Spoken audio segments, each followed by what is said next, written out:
We're in the second portion of the Shema, second paragraph. Voyo im Shema tishmu el mitzvosai. And you will heed my commandments, my dictates, asher anochi v'tzaveh eschem hayom, which I command you today. Now, in the Torah, there's no word that's superfluous. Every word that was communicated to Moshe by God was with a specific intent. And there is no reiteration. Now, sometimes a person speaks, he repeats something to reiterate it. In the Torah, there's no reiteration. So it would have been sufficient for the Torah to say, Voyo im Shema el mitzvosai, or Voyo im tishmu el mitzvosai.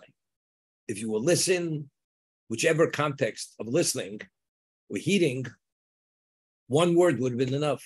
What's this reiteration? Im Shema tishmu el mitzvosai. What's the double expression of listening or heeding?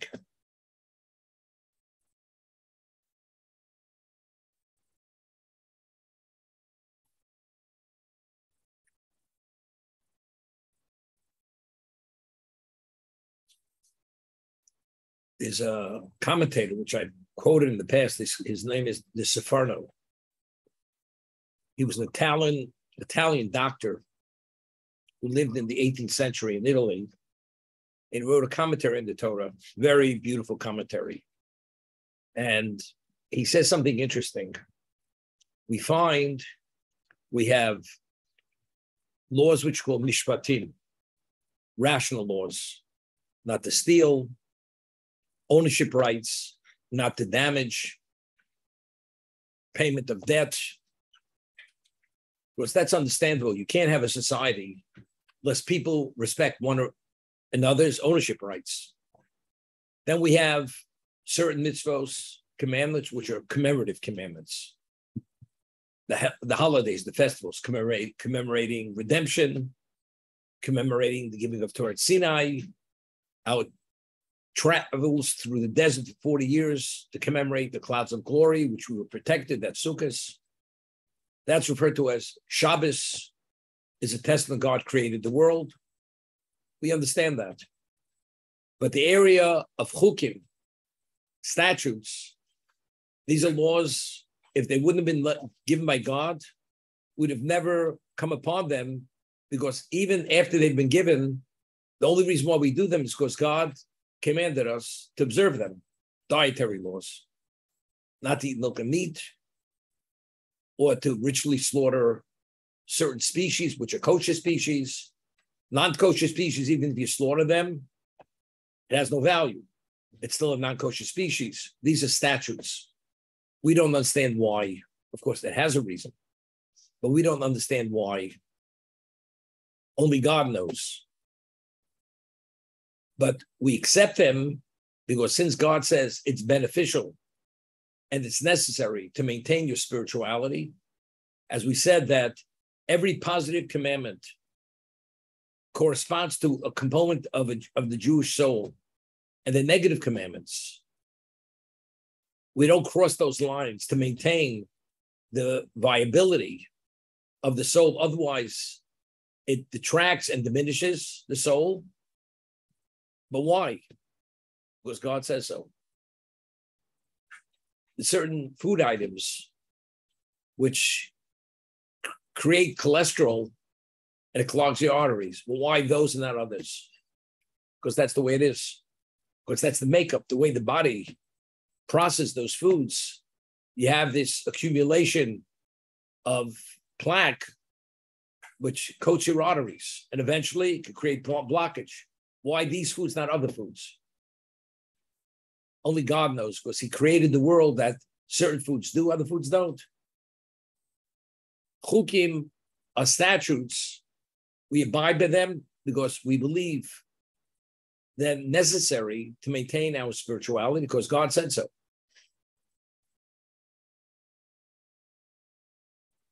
Now, as much as a person believes in God, to be able to have that sense of trust, as I always give you an example, a person has a business relationship with the person for 50 years. Very successful. They've done great things together.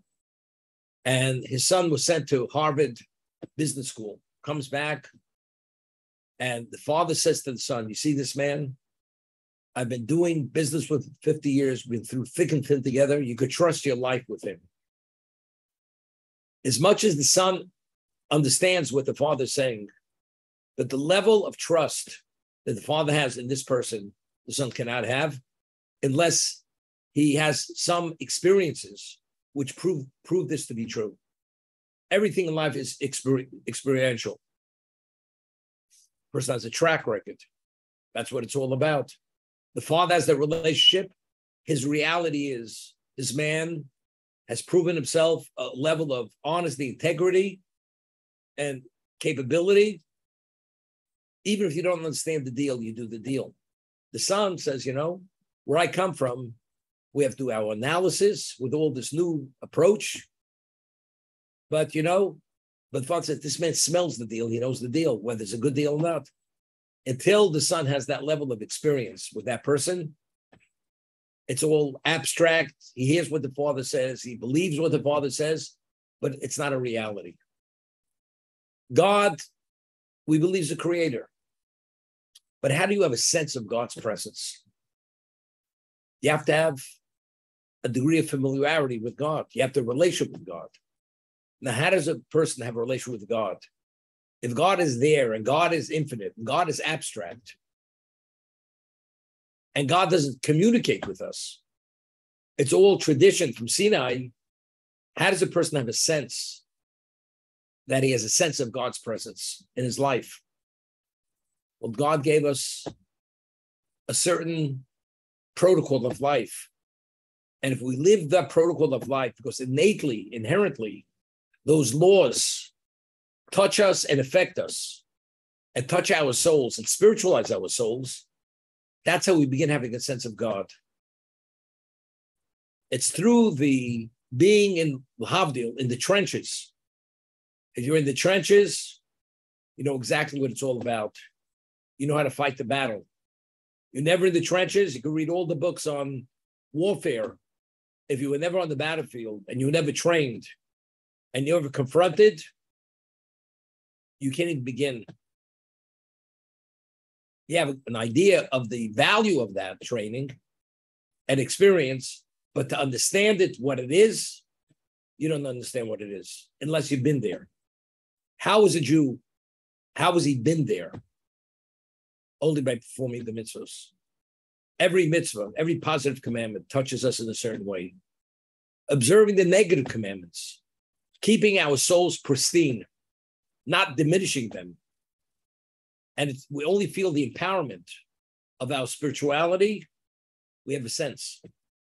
So even though we don't understand the statutes, but since we have a sense of God, if God says this is beneficial to you, we accept it. Because trust is not a concept, but it becomes a reality that if he says it is, it is. It's like you have a trainer. He trains you to a certain point. He says, we're training, I'm taking you to the next level. And you see the difference being training with him for a number of years. When he takes it to the next level, although it takes a tremendous amount of effort and strain on your physical system, you're going for it. Because you understand its value, because we've come so far through the trainer. By God providing the rational laws, the testament laws, the positive commandments, all this, which we have a sense, the tefillin which are a sign, the covenant, the circumcision, which is a sign of the covenant, all these various things were continuously touched. It gives us an orientation. It gives us a capacity to be able to relate. Therefore, even the chukim, even the statutes, but when you do the statute, what does the statute indicate? Rational laws, you say, it's coupled with, I understand its value. Because I'm a moral, ethical human being. That's why I don't steal, I don't injure, I don't harm another person. So it's not purely due to your reverence and love of God. Because it's a little bit of your own understanding which gives it value. What about a statute? A statute has nothing with moral and ethical behavior. It's purely a demonstration of your trust, your reverence, your love of God. That's why you're putting yourself out. Why are you willing to pay the extra 3 pounds for that meat? Or only eat a kosher fish, which a certain species, which are more costly? Why? The answer is God said so. So I'm willing to go through that expenditure because God says that has value. What is it value?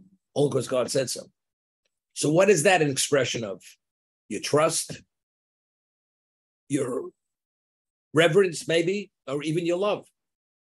When you do something because you sense its value, as I said, it's because you understand you want to be the moral, ethical human being. Therefore, you're not going to kill, you're not going to steal, you're not going to harm another person, you're not going to embarrass a person. So that somehow detracts from that reality of how to do it. But a statute has nothing to do with what you feel. So why do you do it? Purely because God said so. I once said something very interesting. We read about the leading midwives in Egypt. Who are the midwives in Egypt? Moshe's mother. Her name was Shifra, and her real name was Yocheved, and Puah. Puah was Miriam. They were the head midwives of all the lower midwives who assisted the Jewish women to give birth. Could you imagine their level of responsibility? We're talking about in Egypt, the Jews, there was miraculous births. There were 6 children born in each birth. We're talking about the birth wards were teeming with children. So when they were born, there were many levels of responsibility. What was Shifra's responsibility? Her responsibility was when a child comes out from the womb of his mother, the child has to be cleansed because it's covered with all kinds of mucus and blood, everything else. When a child comes from the security of the womb and it's thrown into a cold world, child comes out crying. It's almost traumatic. It's a trauma. The child has to be calmed. So Yocheved, who's called Shifra, Shiv means to beautify, her responsibility was the beautification of the children. Puah, Miriam, which was the sister of Moshe, which was the daughter of Yocheved, her responsibility was to calm the children, to calm them, despite the transition from the womb to out of the womb.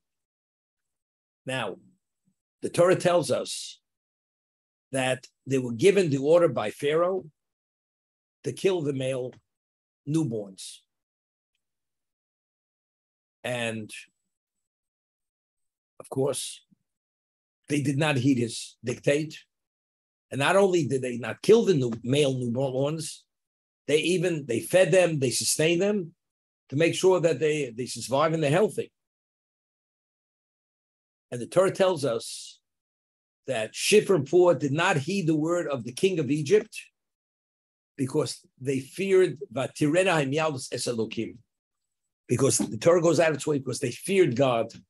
And because the fear of God was greater than the fear of the mortal king, therefore they did not pay attention to his dictate. And they allowed the Jewish children, male children, to live. It says, Vatirena Himyaldus Es Elokim. Because they feared God, therefore they allowed the children to live, they sustained them. So I ask the question, if in fact Shifra's real name was Yocheved, that was her name. Moshe's mother's name was Yocheved. She was the daughter of Levi, the son of Yaakov. She was a granddaughter of Yaakov. And Miriam, her name was Miriam.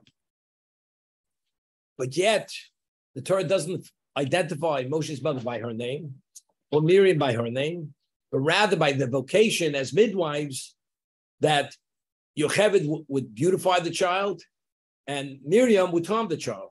Why? If they have names, if they wouldn't have names, is one thing, but they have names. The Torah should identify Yocheved as Yocheved and Pua as Miriam. So why does the Torah identify him by vocation? That's the question I asked. So I said something very interesting.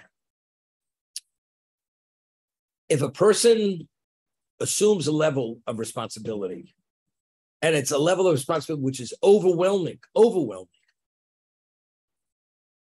Chovos HaLevavos writes, Duties of the Heart writes, that it's very interesting. When a person has his own child, God gives the parent a special added endowment of love for that child, because otherwise that parent couldn't raise that child. What a parent has to go through, cleaning the child, feeding the child, putting up with whatever the child is all about, you have to have a special love for that child to be willing to go through thick and thin with that child. A third party, it's not his child, wouldn't have the capacity to put up with it. But a parent does. Because since children have to be raised, God gives that special endowment of charm, relationship between parent and child, so the parent should responsibly raise that child. It's a miracle.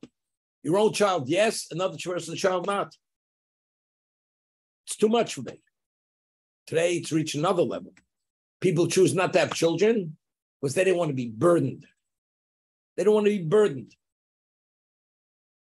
But that they have to take their pedigree dog and walk it 3 a.m. That's not being burdened. And that you have to take them to the neurologist and the vet. And you have to take an extra job. And you're waiting for the bonus to cover the vet, that you have to cover the vet. That's not a burden. That's okay, because you know why? Because you love your dog. For the value of dog being man's best friend, it's all worth it. But a child who is actually an expression of yourself, I don't want to be burdened. But it's interesting. Maybe have the child first, and then you'll understand that you won't be burdened. When you see the other person's child, to you, you look like he's being burdened. But if you yourself would have your child, you realize it's not a burden. It's not worse than going to work and making a phenomenal amount of money and success.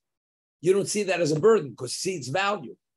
But when you look at someone else, that he makes the success and you don't have the success, then you're burdened.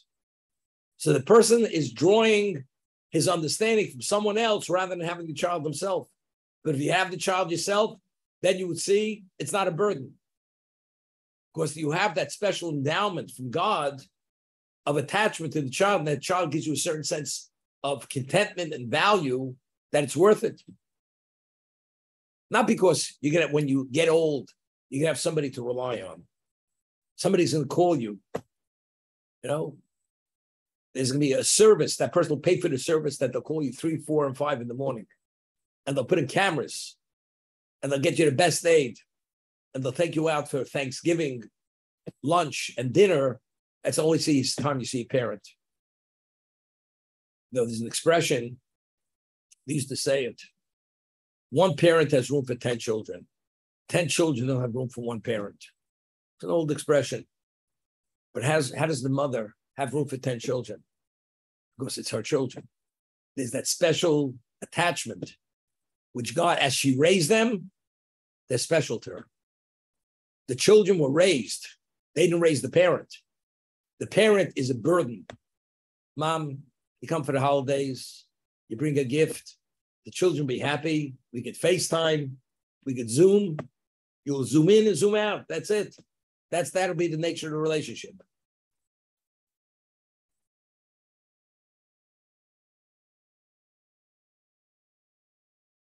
So now, if Yocheved oversaw tens of thousands of children being born continuously, and her responsibility was to beautify those children, what does that mean? How did she have the capacity? The answer is some people, they dedicate their lives for a purpose. She dedicated her life that Jewish children, when they're born, they should be cleansed and be beautified. Because unless you have that conviction and that dedication, it's impossible to do.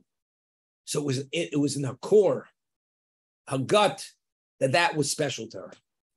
Miriam, she has all these children transitioning from in utero to being born.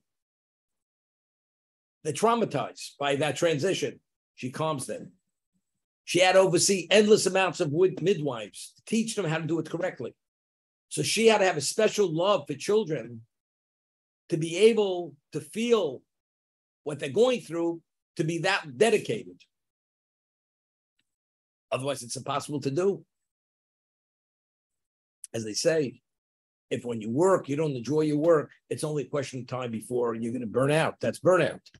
But if you enjoy it and you thrive and you grow from it, you're empowered. The more you're involved, the more empowered you become. So to be in the position of Shifra and Pua, you have to be that level. So the reason why the Torah is identifying it as that, to tell us what was that core. That core was they naturally had that special love for Jewish children. Otherwise, Yocheved couldn't have done it, and Miriam couldn't have done it.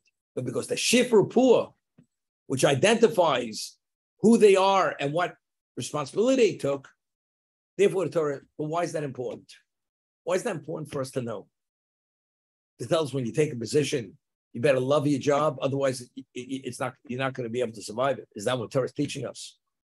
Torah is telling us something phenomenal. When they were told by the king of Egypt to kill the male children, why did they not kill the male children? But Terena Hamiyalus Esalukim, the midwives, because they feared God. Could you imagine? A woman hadn't had a child for 20 years. And finally, she's in her mid-40s, she has a child. And that's something she waited all her life for. And she raises that child and puts her heart and soul into that child for 5 years. And somebody says to the mother, we're going to take your child and kill your child. The mother says, you have to kill me before you kill that child. Because the level of attachment to that child, with the mother waited all those years. And finally, that child was born. And the mother gave a level of care, which is unparalleled. The mother can't part with that child. And the child's life is greater value than her own life. People who are so dedicated as midwives to beautify and calm children, they told, we want you to kill the children. The males, what would you say? Why did they not heed the word of God? Because it's against our core essence. Because I love children to such a degree, I prefer you kill me rather than kill the children. You tell us to kill the children. But the Torah doesn't say that. You know why they did not heed the word of Paro? Not because it was their natural inclination and it was their proclivity to be dedicated to the newborns, but to Ren Amieldus Esalukim, because they feared God. That was the overriding factor. It had nothing to do with that natural capacity and tendency and predilection to be attached to children. This is monumental. To be able to has nothing to do with what you're inclined to or your level of attachment. It's purely because I fear God. That's why they didn't listen. Not because it's impossible for us to listen to you. We were not able to listen because the only reason why I should listen is because I fear you. But if you fear God, which you pale or you're infinitesimal or non-existent in the presence of God, you become totally irrelevant. That's the Torah wants to show us what it means, what level they were at. So by the Torah identifying the vocation, it's to bring out this point at what level they feared God, that everything paled in the presence of the level of fear. That's how I explained it. What's the ultimate level? Why don't you commit murder? Why don't you steal? If a person is at that special level, that he does the statutes as if he understands them. Why do you eat kosher? Because God says you're not permitted. But you realize you're paying an extra $10 a pound for that kosher meat. You say, therefore what? Of course, it's God's will. That's what God wants. So when God says don't steal, don't kill, why don't you? Well, if I be you, I would kill him. The difference is you're you and I'm me because I fear God, because God said you're not because it's inhumane. It's not because it's unconscionable. That's not why. It's because God says you're not permitted to murder, you're not permitted to steal, you're not permitted to injure, you're not permitted to embarrass another person. That's why. But how do you do it? Has nothing to do with my ethical, moral values. Has nothing to do with societal values. It has to do with my core. My core is I'm attached to God. And that's the law. It's very interesting. There's a question which was asked many years ago by the Mirosh Yeshiva. His name was Reb Chaim Shmulevitz, Zechtzar Lebrocha. We read about the idolatry of Baal Peor. This was the story in the 40th year that the Jews, they worshipped a certain deity. It was called Baal Peor. Why was it called Baal Peor? The way the Midianites and the Moabites, they worship this idol. When you speak about worship, what is always worship? It's depicted and one envisions. It's serving it with the greatest level of love and reverence. That's the way it's done. This idol, this deity, the way they served it was they would defecate on the idol. Could you imagine? This is the way they would serve it. Could you imagine? You invite a person to your house, and usually a person brings a gift, and he says, and he comes late. He says, "Where have you been?" He says, "I'm just coming in from the Staten Island landfill. I got a truckload of who knows what. I was wondering, I had to close my windows. There was something reeking coming through the window. That's a gift you bring me." Here that they believe that this deity has power. They're serving it. You serve something with love, with reverence, respect. Here they defecated. It's unheard of. How could that be worship? So he said something profound. What he said was, societal perception, the way the world sees, how do you worship? Most honorable, the most respectful, with the greatest level of reverence, displaying love, subservience. The moment you hook into societal's depiction of what is and what's now, not I'm bound to societal standards. What's ethical and moral? But you know something? We're going to create our own society. In our society, you know how you worship an idol? You defecate on it, which is the most extreme level. It's the antithesis of what the world says is worship. You understand? Because we do things differently than you people. The moment you cop out and do things differently, you can write your own narrative of what life's all about. You say murder is wrong, we say murder is right.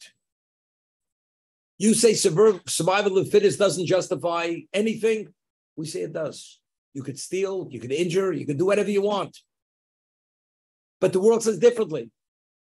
We're not part of your world order. We have our own world order. Because even when we serve the deity that we believe everything comes from him, now we serve him, we defecate on him. So the moment you make a break, you're living a different world. I'm not bound by you. Not morally, not ethically, not emotionally, not mentally.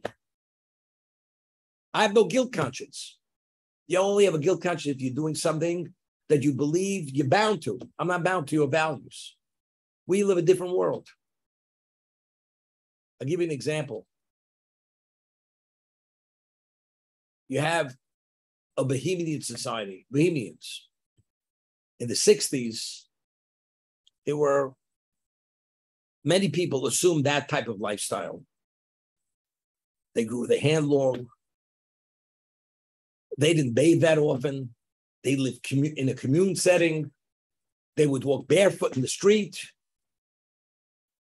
And what society represented, they said, we're not part of that.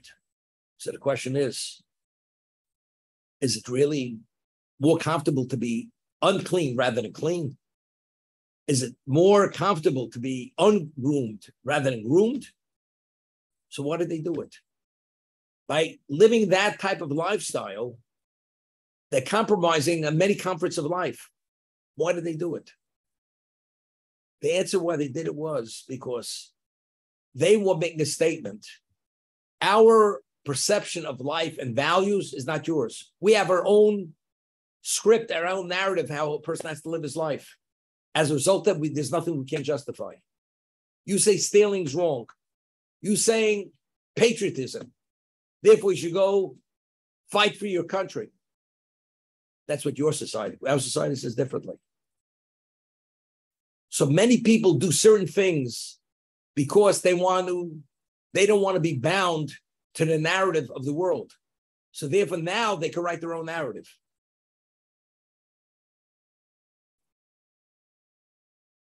They could just justify genocide. You could justify euthanasia. You could justify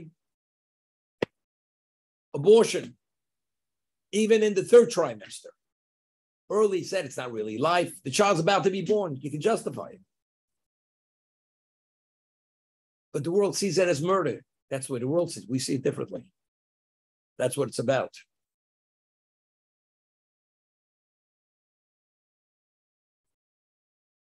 Today's day and age, they've actually, the ethical and moral fiber of society has been stripped to the core and said, this was imposed on you people. You people were brainwashed, but it's not the way it really is.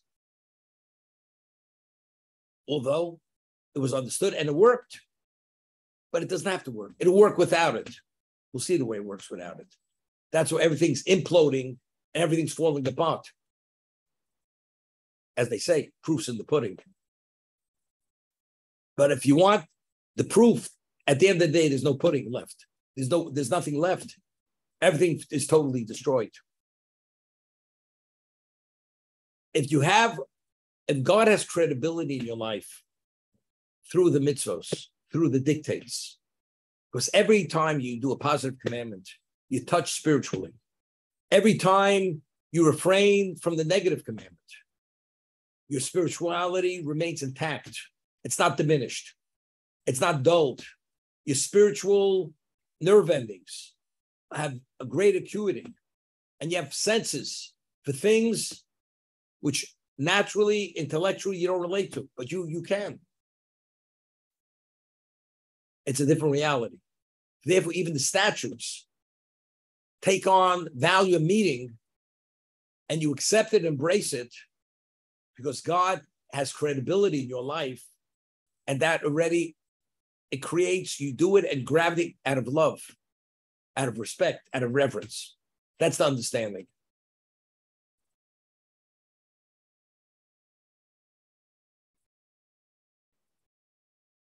The Gemara tells us, the Talmud tells us, Gadol ha-Talmud.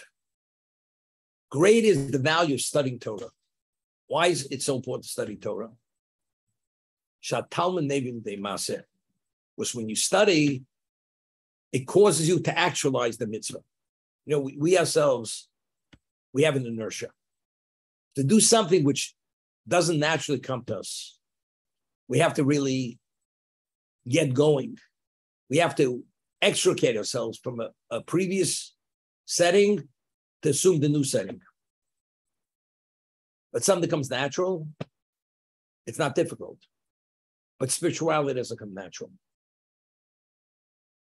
So how does one put on tefillin? Naturally. If you sense its value, you put on those tefillin. But to really internalize its value, to sense it, you study the laws of tefillin. Because within the laws, the Torah, when you study those laws, there's something innate in that Torah study which will touch you, which gives you the ability to sense the value of that particular mitzvah. Therefore, the Torah tells us, based on a verse, the Talmud, great is the study of Torah, because the study of Torah brings to the actualization of whatever you study. So everything is the study. So how does one heed the Torah? Through studying. That's how you do it. If I just make a list of how you should behave yourself as an observant Jew, it's not so simple. You put on the tefillin, you say the Shema. But to understand the true value of saying Shema and putting on the tefillin, if you study its laws, you'll be able to internalize it at a different level because you're touched. I just want to mention, we've been studying the Shema for a while now. That we're studying, it's not because I'm giving you an understanding of its value. Every moment that we invest now in this particular area of study, that's the mitzvah of Talmud Torah. It's the mitzvah of studying.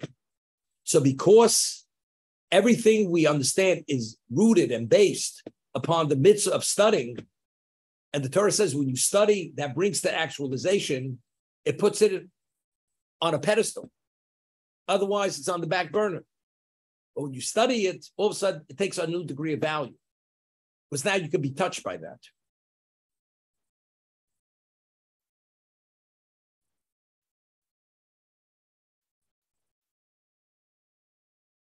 Shema.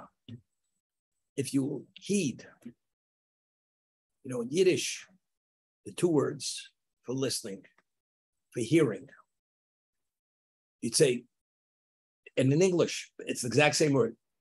Did you hear what I said? That could be physical hearing, or it could be in a context. If it's within context, did you hear what I said? Do you understand what I said? Right, it's the same word. Hearing could be the physical hearing. Did you hear the words, or did you comprehend the value of what I said to you? When the Torah says im Shema, if you listen to my mitzvos, what is the listening? Meaning you understand the value. And as a result of that, to love God, because you understand. It's through this study. Because you've been touched, you have a capacity to understand what they are, to love God with all your heart and all your soul. But it's only because it's predicated on you get it. If you get it, or im Shema, or Tishmu, that's what it is. But what's the reiteration?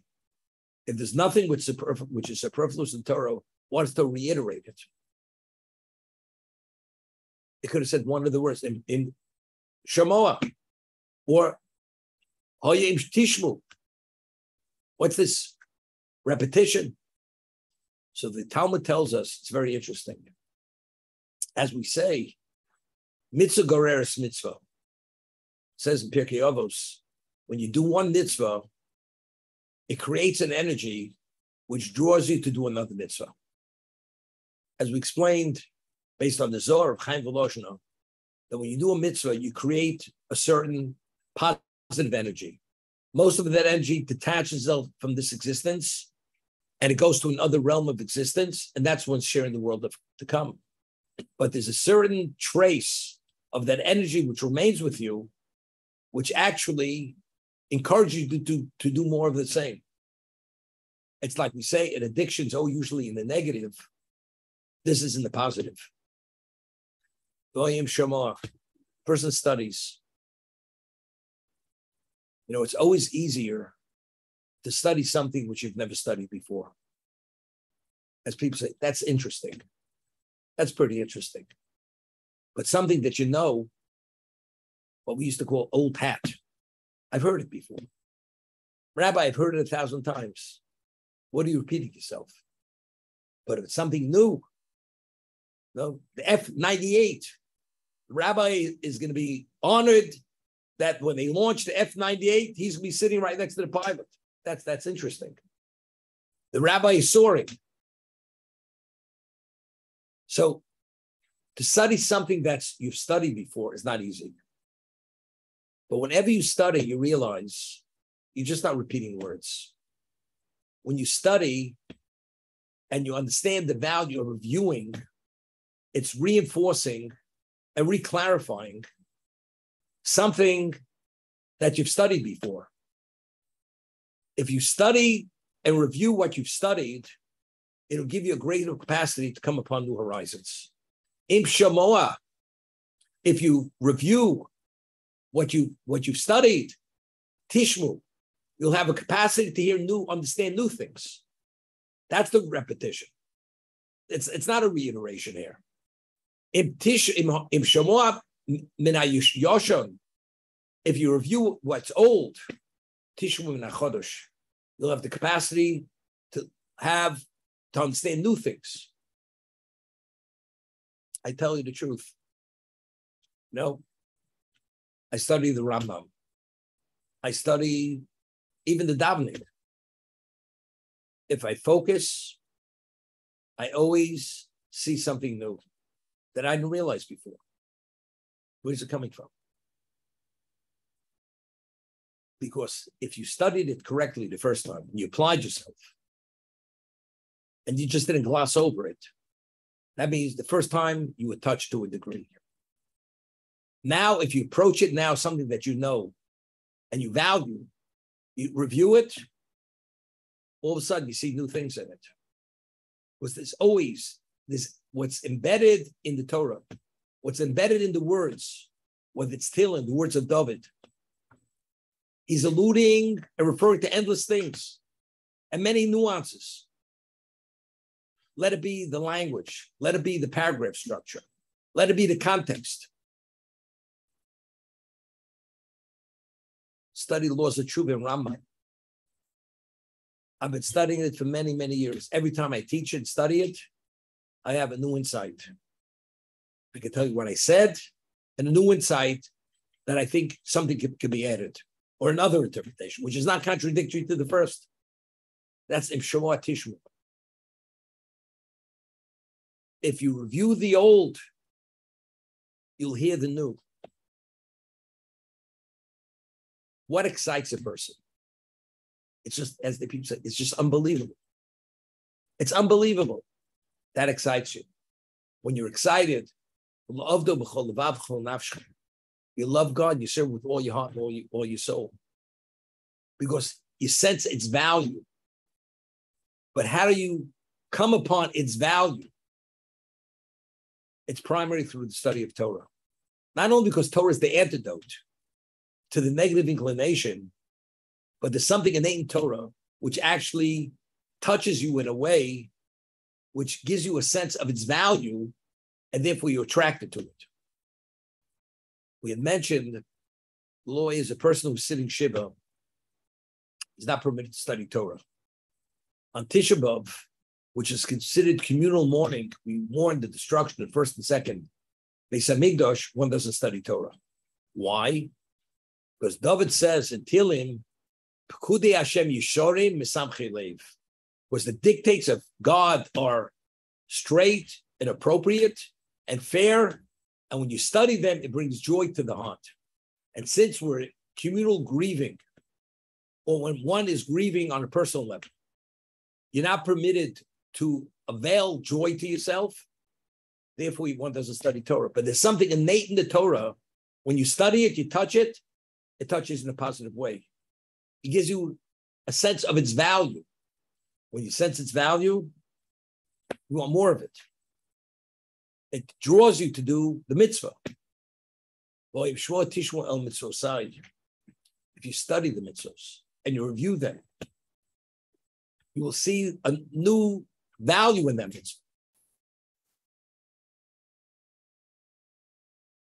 Which I'm commanding you today, to love God and to serve with all your heart and all your soul. And that's a reality. Years ago, there was an advertisement for Lay's potato chips.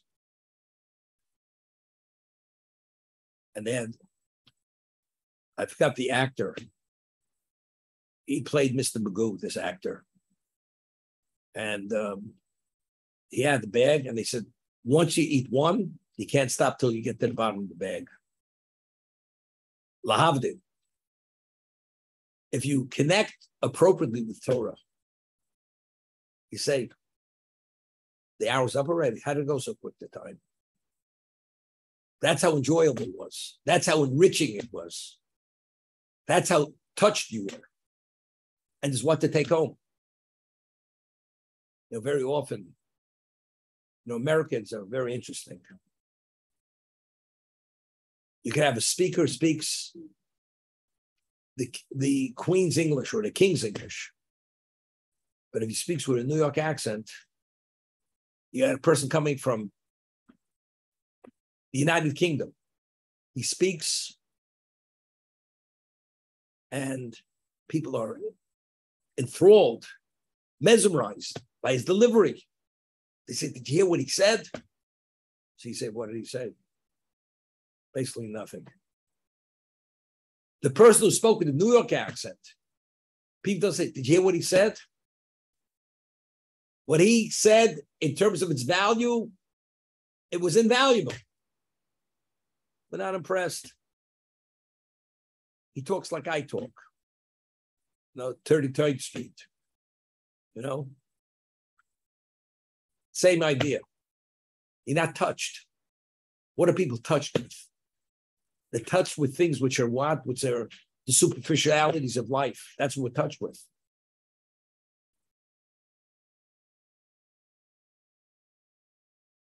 What impresses people?